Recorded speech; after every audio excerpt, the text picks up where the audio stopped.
Olá, tudo bem? Seja bem-vindo ao canal Meu Momento com Deus. Nessa ocasião nós vamos para o nosso estudo guiado. Nós vamos encerrar mais uma semana, a 11ª semana, onde estamos aí durante todo esse trimestre, estudando o tema geral do grande conflito.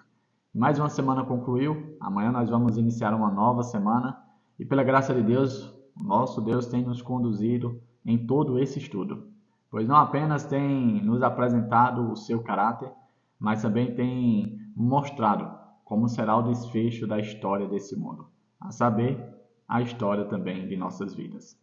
Pois muito bem, sem muitas delongas, hoje nós iremos fazer uma breve recapitulação daquilo que foi visto durante toda a semana e, por último, a gente fecha com um estudo adicional, que é o complemento do estudo da semana, tá certo? Então, antes de entrarmos no estudo, nos aprofundarmos, eu quero convidar você a fechar seus olhos junto comigo e juntos fazermos uma oração a Deus. Vamos orar então? Senhor Deus, que estás nos céus, obrigado por o Senhor ter permitido a cada um de nós ter contato com a Tua Palavra, ter acesso a esse estudo tão maravilhoso. De forma especial, nós queremos pedir perdão pelos nossos pecados, Pai, pois nós sabemos que se tiver alguma mancha de pecado ou impureza em nós não podemos estar na Tua presença. E não tem nada mais que nós almejamos do que estar na Tua presença, Pai. Fica conosco, derrama o sangue de Jesus sobre nós para nos limpar e nos purificar. Coloca a tua brasa que sai do teu altar nas nossas bocas, para purificar o nosso falar. É isso que nós te pedimos, no nome de Jesus Cristo. Amém.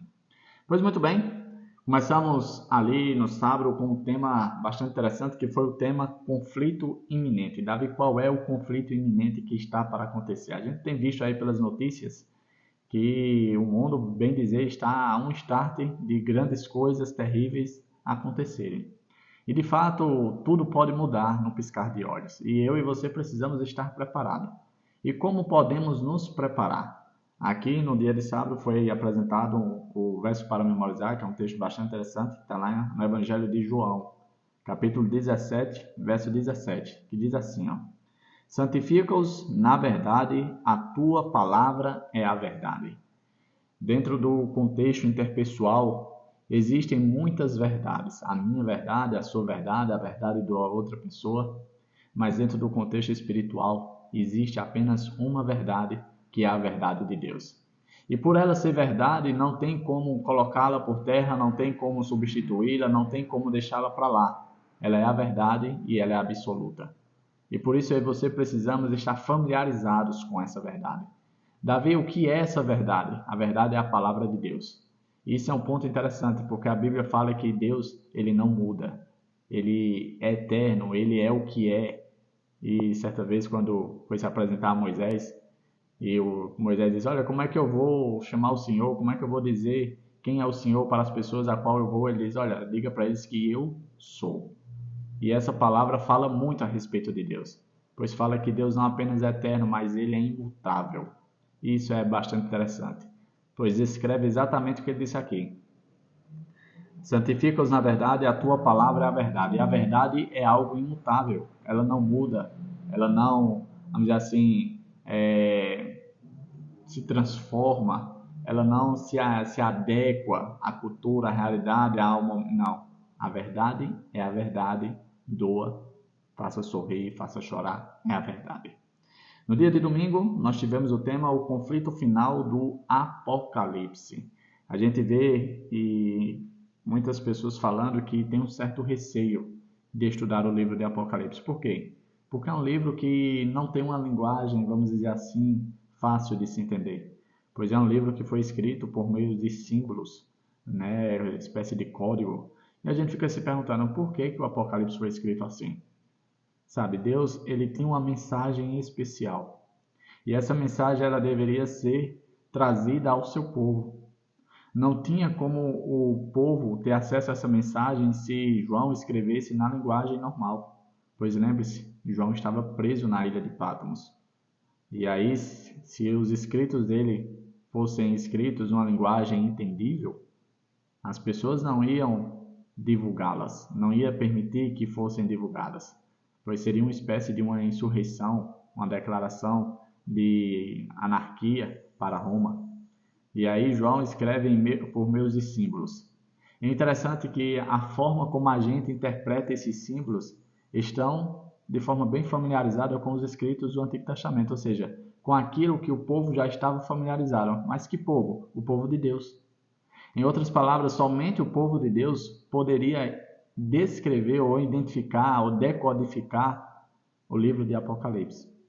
Por isso eu e você precisamos estudar toda a Bíblia. Por quê, Davi? Para poder entender aquilo que está diante de nós, aquilo que está para acontecer nos anos por vir, exatamente as cenas do Apocalipse. E a gente, quando estuda, conhece e se familiariza, a gente percebe que o Apocalipse não é um livro esquisito, não é um livro estranho, não é um livro para trazer medo, nem um livro de ameaça, mas é uma carta de Deus para mim e para você, uma carta de amor, uma carta de esperança, uma carta que fala como tudo vai acabar. E sim, vai chegar ao fim para todas essas coisas ruins que nos cercam, que nos perseguem. No dia de segunda-feira nós tivemos o tema A Crise Vindoura. Você sabe que Satanás, por vários momentos da história desse mundo, ele tentou atrair, enganar o povo de Deus. Mas quando os enganos, ou seja, a forma, vamos dizer assim, o falar manso não funcionava, ele usava a forma do medo, a forma da perseguição, a forma da dor, para poder destabilizar o povo de Deus, né? Para poder minar a fé do povo de Deus.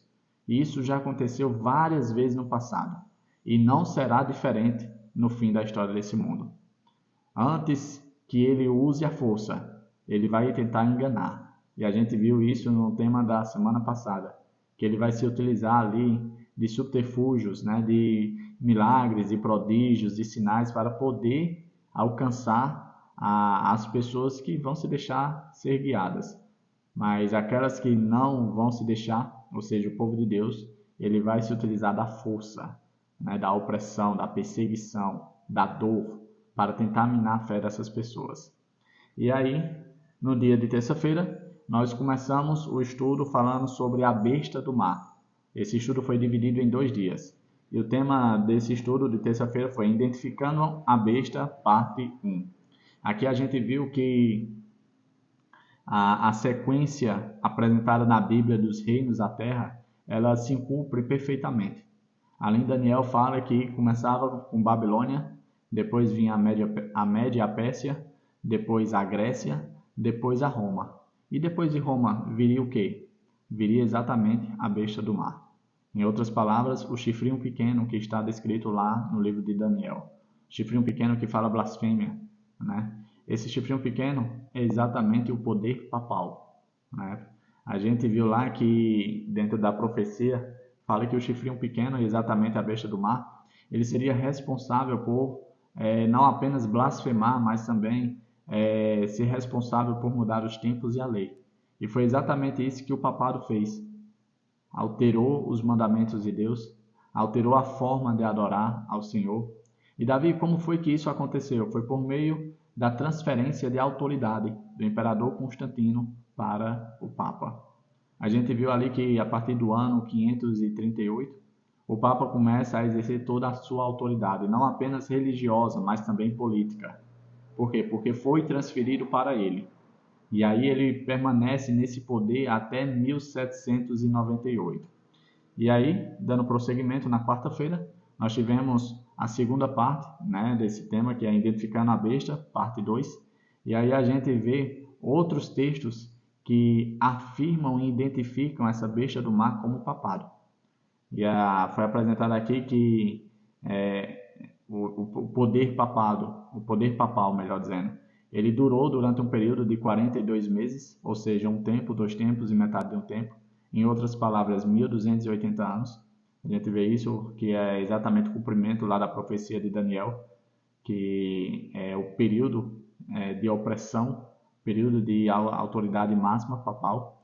Porém, esse período termina ali em 1798, quando o general Berthier prende o Papa Pio VI e ali leva ele para cativeiro, cumprindo então a profecia da ferida mortal. Porém, essa ferida não foi fatal. E aí, esse poder iria ressurgir novamente no fim do tempo, com toda a autoridade que tinha anteriormente, ou seja, essa ferida mortal, ela seria curada, seria restaurada. E esse processo de cura, ele vem acontecendo durante todo esse tempo. Davi, como é que você está vendo esse processo de cura? A gente vê que com o passar do tempo, a influência papal, ela tem ganhado cada vez mais espaço. Antes, coisas que não eram possíveis se tornaram possíveis. Como assim, Davi? Por exemplo, o Papa poder discursar dentro ali da espécie de plenário, né, dos Estados Unidos, da Câmara de lá, e ali era vetado a presença do Papa, até que cederam o espaço e permitiram que ele discursasse. A gente vê o Papa fazendo alianças com várias outras religiões que antigamente era impossível de haver esse tipo de reuniões, ou seja, a gente está vendo os passos do ecumenismo acontecendo e a passos largos. Em outras palavras, o processo da cura está acontecendo e essa cura vai se tornar total um dia. No dia de quinta-feira nós tivemos o tema A Besta da Terra. Davi, quem é a Besta da Terra? Nós vimos que é os Estados Unidos. Como assim os Estados Unidos? Os Estados Unidos, ali de acordo com a profecia, se encaixa com uma nação perfeitamente. Por quê? Porque é uma nação que ganhou destaque muito rápido, se tornou uma potência mundial e ainda é uma potência mundial. E somente uma potência mundial poderia exercer a autoridade da besta da terra. E a gente vê que ela se encaixa perfeitamente com o que está escrito em Apocalipse, né? Dentro quando descreve a besta da terra. Ali fala da besta com 2 chifres, né? E esses chifres não têm coroa, ou seja, algo que é diferente da besta do mar, que tem 10 chifres e 10 coroas, falando ali que o governo dessa besta não era um governo por meio de monarquia, mas sim um governo guiado por 2 princípios, que seria a liberdade política e a liberdade religiosa. Exatamente os princípios que regem o sucesso e a prosperidade da nação dos Estados Unidos. Você sabe que besta, a gente já viu isso dentro do conhecimento ali de Daniel, que besta significa nação, poder, esse tipo de coisa. E os Estados Unidos se encaixam perfeitamente com essa realidade. Quando os estudiosos da Bíblia chegaram a essa conclusão, os Estados Unidos nem era a potência que é hoje. E eles já entenderam que se tratava dos Estados Unidos. E a gente vê que de fato se encaixa perfeitamente, porque me diga você, qual outra nação no mundo tem o poder que os Estados Unidos têm, a autoridade que os Estados Unidos têm? Todos seguem os Estados Unidos e ele vai exercer essa autoridade para fazer o processo de cura total à besta do mar. Afinal de contas, de acordo com a profecia, é a besta da terra que faz com que a adoração seja dada à besta do mar. E isso é bastante interessante, porque somente uma nação forte, uma nação, vamos dizer assim, com bastante autoridade, pode de fato fazer isso. E você esteja pensando, isso é impossível de acontecer. E aí eu te relembro, nós passamos por uma pandemia anos atrás. E coisas que eram impossíveis, como por exemplo, sair de casa. Quem vai me empatar de sair de casa? Pois é, a gente cansou de ver nos jornais pessoas sendo detidas porque estavam fora das suas residências, ou seja, estavam quebrando ali o decreto do distanciamento, do isolamento social. Ou seja, a autoridade, ela sim poderá ser cumprida, porque coisas mais simples já aconteceram, porque isso que está apresentado no livro do Apocalipse também não irá. E aí a gente chega no estudo adicional, que é o estudo de sexta-feira. E aí eu separei aqui alguns pontos bastante interessantes para nós refletirmos. E o primeiro ponto diz assim, ó: adorar a besta e a sua imagem lembra Daniel 3. O que foi que aconteceu em Daniel 3? Olha aqui o que é que diz. Onde Sadraque, Mesaque e Abednego receberam ordens para se curvarem diante da imagem dourada. Caso contrário, seriam lançados na fornalha ardente. A gente viu que a besta da terra, ela vai construir uma imagem e vai obrigar a todos a adorarem a essa imagem. Aqueles que não adorarem serão caçados, serão presos, serão mortos. É o que diz na profecia lá no livro de Apocalipse. E aí a gente relembra automaticamente o episódio que aconteceu lá na Babilônia, onde os amigos de Daniel também passaram por essa situação.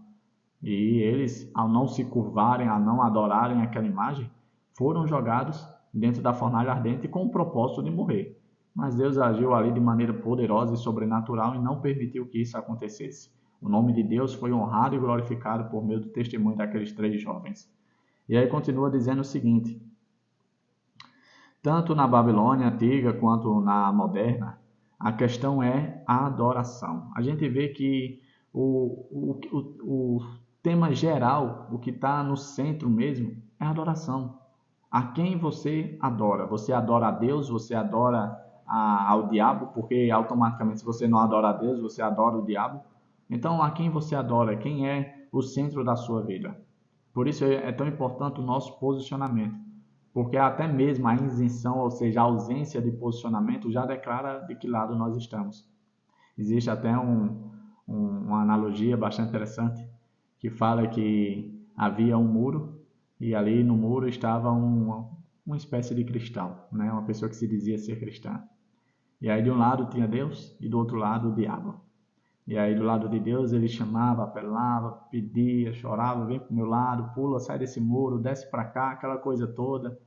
E aí o diabo do outro lado, bem de boa, bem nem aí, né? E aí o professor cristão perguntou para o diabo: olha, por que você não está me chamando, me convidando para o seu lado, não está me oferecendo nada? E aí o diabo respondeu: olha, porque quem construiu o muro foi eu. Ou seja, o simples fato de você estar em cima do muro, você já demonstra já a sua posição, de que lado você está. Então vamos sair desse muro, vamos sim para o lado de Jesus, porque somente do lado de Jesus não somente seremos vitoriosos, mas também viveremos eternamente ao lado dele. E aí continua o seguinte: a verdadeira adoração brota de uma mente transformada pelos ensinos da palavra de Deus. Algumas pessoas têm dito que a Bíblia ela não é a palavra de Deus, que ela apenas contém a palavra de Deus, que alguns versos foram inspirados, outros não. E isso é mais uma estratégia de Satanás para descredibilizar a palavra de Deus. Eu e você precisamos estar intimamente ligados à palavra de Deus, pois somente pela palavra de Deus eu e você estaremos completamente seguros. Se a palavra de Deus não fizer parte da nossa vida, eu e você estaremos em perigo. E isso é muito perigoso, tá certo? Então, olha esse outro ponto aqui. Deus nunca força a vontade ou a consciência. Deus não age dessa forma. A forma que Deus quer se relacionar com os seus filhos é por meio do amor. Ou seja, você tem que de fato querer se relacionar com Deus. Ele nunca vai forçar a mim a você. E já Satanás, o que diz aqui, ó, Satanás, porém, recorre constantemente à violência para dominar aqueles que ele não consegue controlar de outro modo.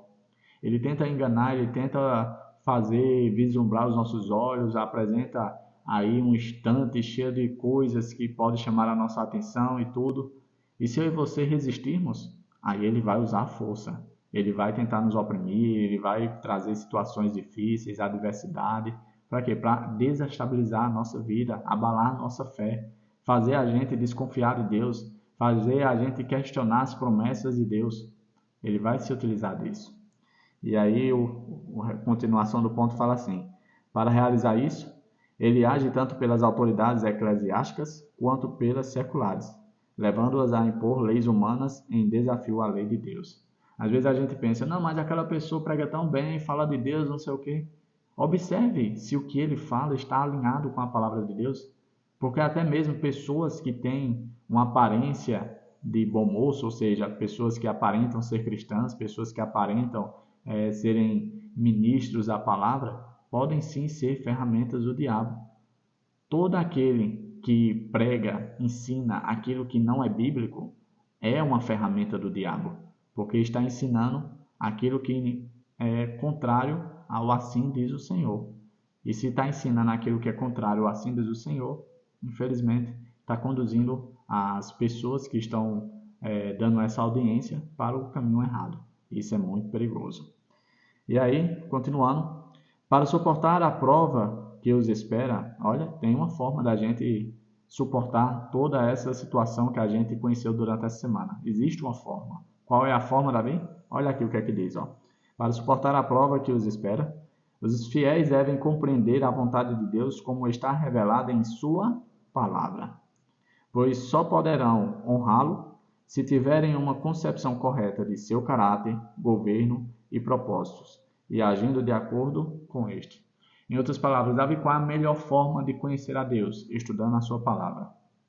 Algumas pessoas dizem, Deus não fala como antigamente, que falava e as pessoas ouviam, aquela coisa. Sim, Deus continua a falar. Deus fala por meio da Bíblia Sagrada, por meio de sua palavra. O problema é que nos dias de hoje, nós temos preferido ouvir outras pessoas falarem de Deus ao invés de nós ouvirmos Deus falar conosco. Que tal você abrir sua Bíblia hoje? Aproveite os minutos que você tem, medite na sua palavra todos os dias, busque a Deus enquanto se pode achar. Invoque o seu nome enquanto ele está perto, e ele sim vai se achegar a você.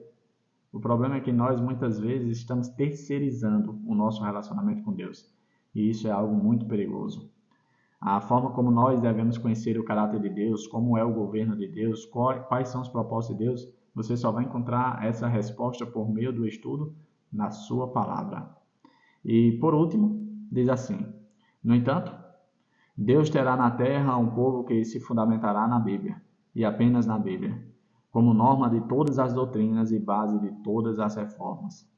Antes de aceitar qualquer doutrina ou preceito, devemos conferir se há um categórico assim diz o Senhor.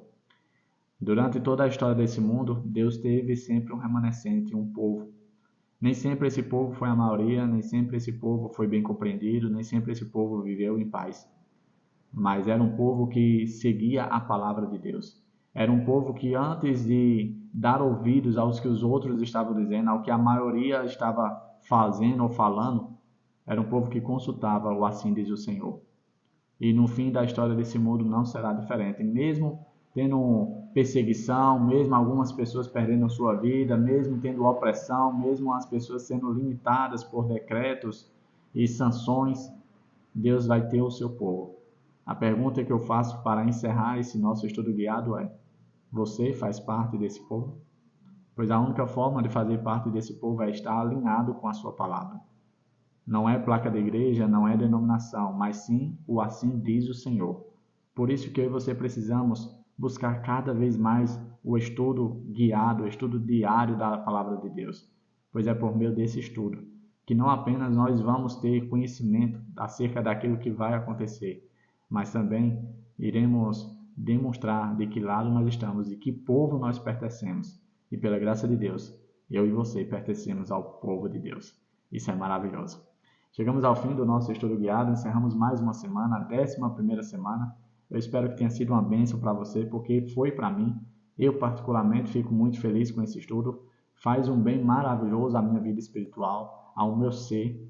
E eu creio que a cada dia nós temos nos transformado, temos buscado a cada dia mais a semelhança de Jesus Cristo. Porque, como eu falei há uns dias atrás, é vamos dizer assim, pela exposição de Jesus, essa busca incessante que eu e você somos transformados. E não tem outra forma. Por isso eu convido você a mais uma vez voltar amanhã. Amanhã nós vamos iniciar um novo estudo, a 12ª lição, a nossa 12ª semana. E o trimestre está quase acabando. Então, não desiste agora. Vamos juntos até o fim para podermos não apenas conhecer o grande conflito, mas saber o que nos aguarda e nos espera. É isso? Até a próxima e tchau, tchau.